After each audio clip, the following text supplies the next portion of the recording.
Well, good morning. Lots gone on since the last time we've talked. We've played 4 games. We've traveled across the other side of the state. We've won some games, and we've had a lot of things go on that I'll try to catch you up on real quick. Before we talked last week, we went to North Kansas City and played North Kansas City High School in our first conference game of the year. Able to win that one by 8. Which got us our first conference win in our first game, so we're 1-0 in the league. That was the first game all year that we've had our top 8, 9 players in our rotation healthy and ready to play. So,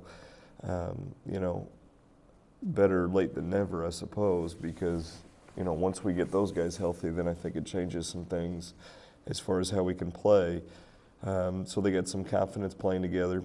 And then practiced pretty light on Wednesday, and then went down to St. Louis. Left Thursday morning to go to St. Louis and play in the Kirkwood tournament. It's called the Denver Miller Tournament. Kirkwood High School had a St. Louis hosts, and had a really good trip. It was beneficial for us both on the floor and off the floor. Thursday night we opened with the host school Kirkwood, and got down by double digits in the first half, and our guys were really, really tough and really resilient, and came back in the second half and made a ton of key plays down the stretch. Ended up winning that game on their home floor, which was a big win for us. It gave us confidence that we're good enough, but it also gave us confidence that even if we maybe don't play our best in stretches, we could still kind of push through things. So that pushed us forward to the semifinals, where we were going to see McClure North out of St. Louis, and McClure's a perennial state power, and I guess we just liked the script the first time, so we followed it the second time, and got a lead by 2 at half, and then started screwing around in the second half. Got down by 11, and again made a little run. Came back, made some key plays, some key shots down the stretch, and were able to beat them. So they were ranked in the state going into the game. They're in the top 10 in the state. So got that win, and then played in the championship game, and just got our doors blown off by O'Fallon at Illinois. They hit 10 first half 3-pointers. That's usually a unbelievable total for a game, nonetheless a half. And so, I'm not minimizing the fact that we got beat and that we lost, but there wasn't anything we were going to do Saturday against them. They were just phenomenal, and we couldn't throw it in, and they had no problem doing it. So they smoked us pretty good. But when you look back at our week to go 3-1, to have 2 wins against a city-ranked team in Kirkwood, against a state-ranked team in McClure North, and to play really as well as we played in stretches, not all the time, but in stretches, gives you a glimpse of maybe what we can be going forward. So Joe Berry and Michael Hughes were named to the all-tournament team, so congratulations to those guys. They both had really good individual tournaments, but there were a couple other guys that were pretty deserving as well.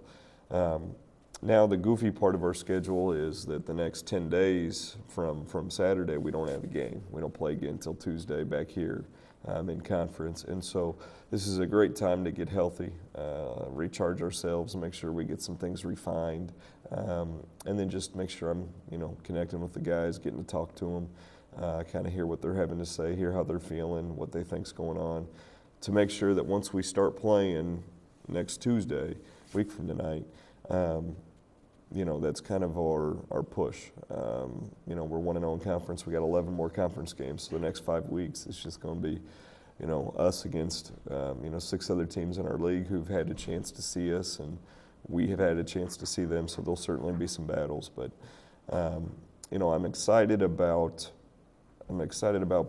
what I saw and what we can be, and I'm also excited that they've got the right kind of makeup so we can change the things that we need to.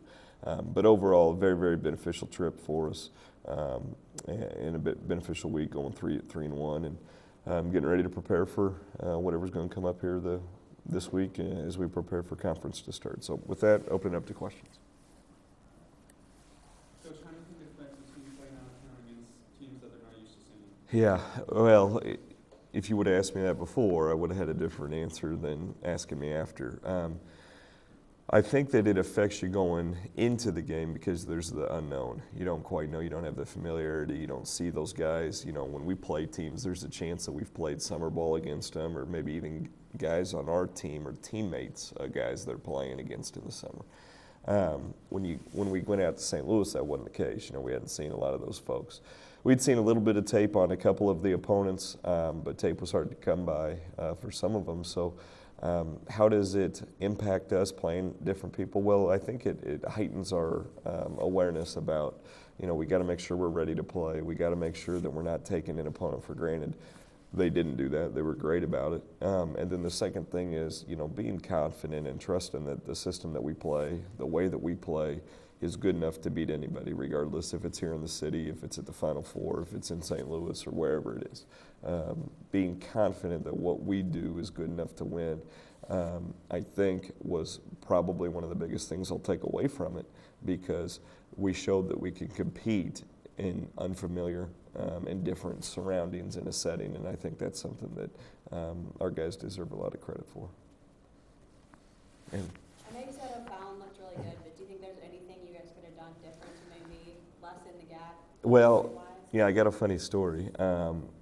So yeah, they were really good, but we were up 14-12, and we were right in the game in the first quarter, and we sub in 3 guys, and well, let me set this up a little bit better. There's 5 players on the basketball floor. I sub in 3 guys. 4 guys come out. So when they inbound the ball, yeah, we had 4 dudes out there on the floor. So probably not playing with 4 players would have been something that would have been a little bit more beneficial for us. And I'm still trying to figure out how it happened, just so you know. Because if I screwed it up, which of course the players are going to tell you I did, we'd have 6 guys, right? Because if I told 2 different players to go in for the same guy, then they can only still take out 1 guy. You'd have 6. So I guess 1 guy must not have liked his teammates and went in and said, you guys are out. So we played with 4 guys on a possession, and they hit a 3-pointer. So that's something that we could have done, and I'm kind of making light of it because, in all seriousness, like, you know, that was just one of those goofy things that happened. But one of the biggest things was, I think we need to make sure we're taking care of ourselves physically and our bodies, because we were really fatigue was an issue. It was the 4th game of the week. We had to expend a lot of energy on Thursday and Friday in double-digit games to come back. So all that energy that we used to come back takes extra out of us, and so then you go into a game where you've got to be really, really good. We weren't, and we were, fatigue was an issue, and we were making mental errors, and it just, it was one of those things you're just hoping nobody got hurt by the time the game was about over. We wanted to get out of there and, leave with all 13 guys, and we did. But, I think that short of playing 4 players, I don't know what else we could have done a little different on Saturday. Do you think maybe were the guys goofing around in that hotel rooms? Like, did they have fun? Mm-hmm. One of the feedback that I've got from the guys is the thing that was most beneficial was the stuff off the floor, getting to know their teammates, bonding, and getting to connect with guys in different ways than they're used to. We get into a routine here, you go to school, you go to practice, you go hang out with the same people, you go to the same places there. You're kind of forced to hang out with each other. You're forced to do things together. And that's one of the great benefits of taking a trip, and especially at this point of the year, because early on in the year, everybody's happy, everybody likes each other, everything's great. But as the year gets going, stuff evolves. And so to go at this time of the year where maybe a couple guys, aren't quite as comfortable, if we can make those guys more comfortable, then our team's better for it. And if we can get guys that see some different leadership roles step up in a different setting, then we're better for it. And then you throw on the fact that we played better, and you see that it's really beneficial. But you'll have to ask a couple guys that got stuck on an elevator, so that's a pretty good story that they'd like to tell. And then there's probably some other stories that I'm sure I don't know about. But getting stuck on the elevator was a pretty good story that I'm sure they'd have a fun time retelling. Ellie? What are some things you guys are going to take away from watching and playing great teams this Well, I hope that the number one thing is that we can play with, if we play well, we can play with anybody. When you know, as a coach, I tell them that all the time. And they say, okay, okay, okay. And then you go and, you know, we score 48 points versus Kearney. We feel good because we won, but we're like, could we have played better? And then you go and you look back at different games where maybe we struggled versus Lee Summit West, and they're like, I don't know, Coach, are we really that good? And I see it in them. Our staff sees what we can be in them. And so then to go out and play these teams and to play as well as we did, I hope gives them the confidence that what we're telling them is the truth, that they can do it.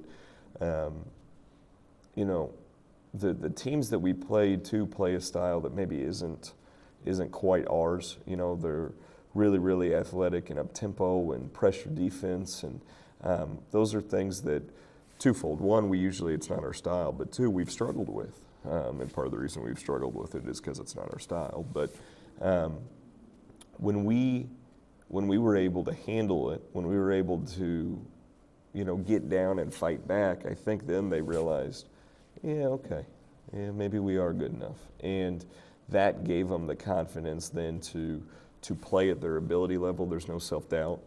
There's no, boy, I'm not sure if I can do this. And so that hopefully gives them the confidence that they need, because I have the confidence in our team. I have the confidence in our system and how we prepare. I have all the full confidence in the world that we could play with anybody. Thank goodness I don't get to play. So I've got to convey that to those guys so they can go out there and they can perform at that level. So then to have them perform at that level is the biggest takeaway of, yeah, when we play well, we can play with hopefully just about anybody. You were mentioning confidence. I know Mike Hughes goes out there and has a lot of confidence, a lot of drive. Yeah. How does that affect your team? The confidence that players have that's displayed is sometimes displayed outwardly. You give Mike as the example. Everybody could see his emotion, could see his energy, and there's guys that feed off that. And then there's other guys, and I'm thinking mainly of my seniors who maybe are more example in just by work. They're confident, and each one of them's confident in their own way. And so that shows that, you know, if you can be confident outwardly, if you could be confident internally, then we're still getting what we need, because you know, the thing that we're on Mike a lot about is making sure that his confidence and his emotion is consistent. And, you know, it's not just when it's going well. It's got to be when it's going the wrong way too. And he's been much better about it. But I think about Cale Hansen and his steady leadership. I think about Brian and Matt and Luke and Zach, and those guys they all bring this confidence that part of it's a maturity. Part of it's, you know, well, we've been through this. We understand what it takes. But the other part is, you know, just kind of understanding this is hard, and we got to be mature, and we got to be leaders in a way where people that look to us gain confidence from us, and those seniors have done a great job of it. And on this trip, they did a great job of it. There was some adversity that each one of the seniors in a different way was hit with. I set a guy, senior, an entire quarter because I didn't think he was playing well, and instead of pouting and internally, you know, getting down on himself, he took the benching, took the quarter, and then when I gave him a chance in the second half, he was able to come out and play really well and probably help win us the game. And that's that maturity and confidence that you see in guys. You hope you could see it in all your players, but especially seniors, and that'll hopefully trickle down to other people too.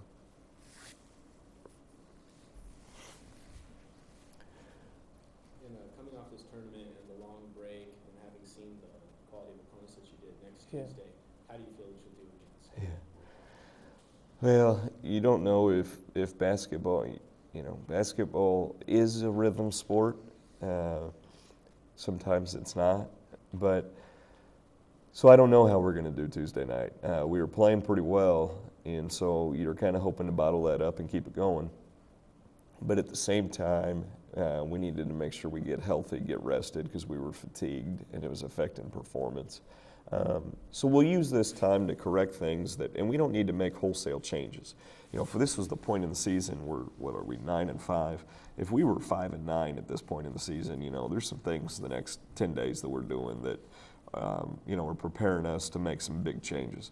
We need to make adjustments. And the minor adjustments that we're making here over the next week will show maybe Tuesday when we play, but for sure over the next 5 weeks once we get into conference.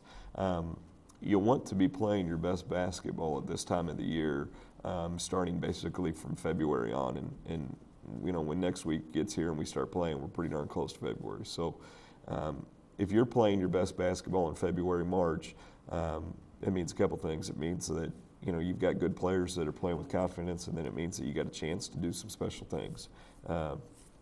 We've gone to a couple Final Fours, and I don't know how many people could tell us what our record was on January 20th.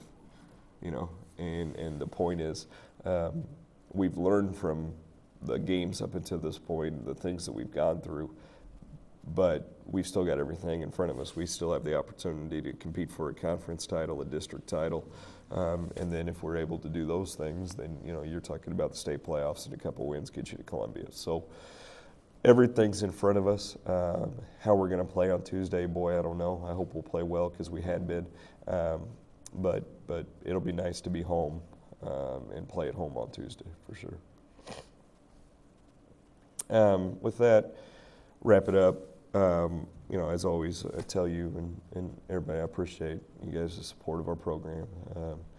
Our guys took the floor on Thursday at Kirkwood in St. Louis,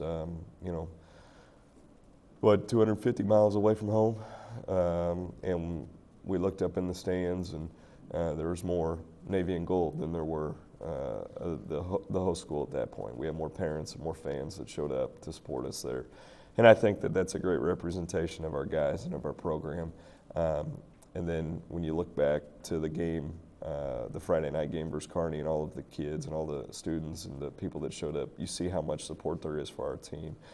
And we certainly appreciate it. And we will definitely need it over the next 5 weeks. Once we start conference, then we get into the postseason. So as excited as we are for what we've accomplished, we're that much more excited for what we've got going on. And we look forward to doing it with you guys and having a ton of fun over the next 6-8 weeks as the season gets going. So thanks for coming in, and we'll see you next week.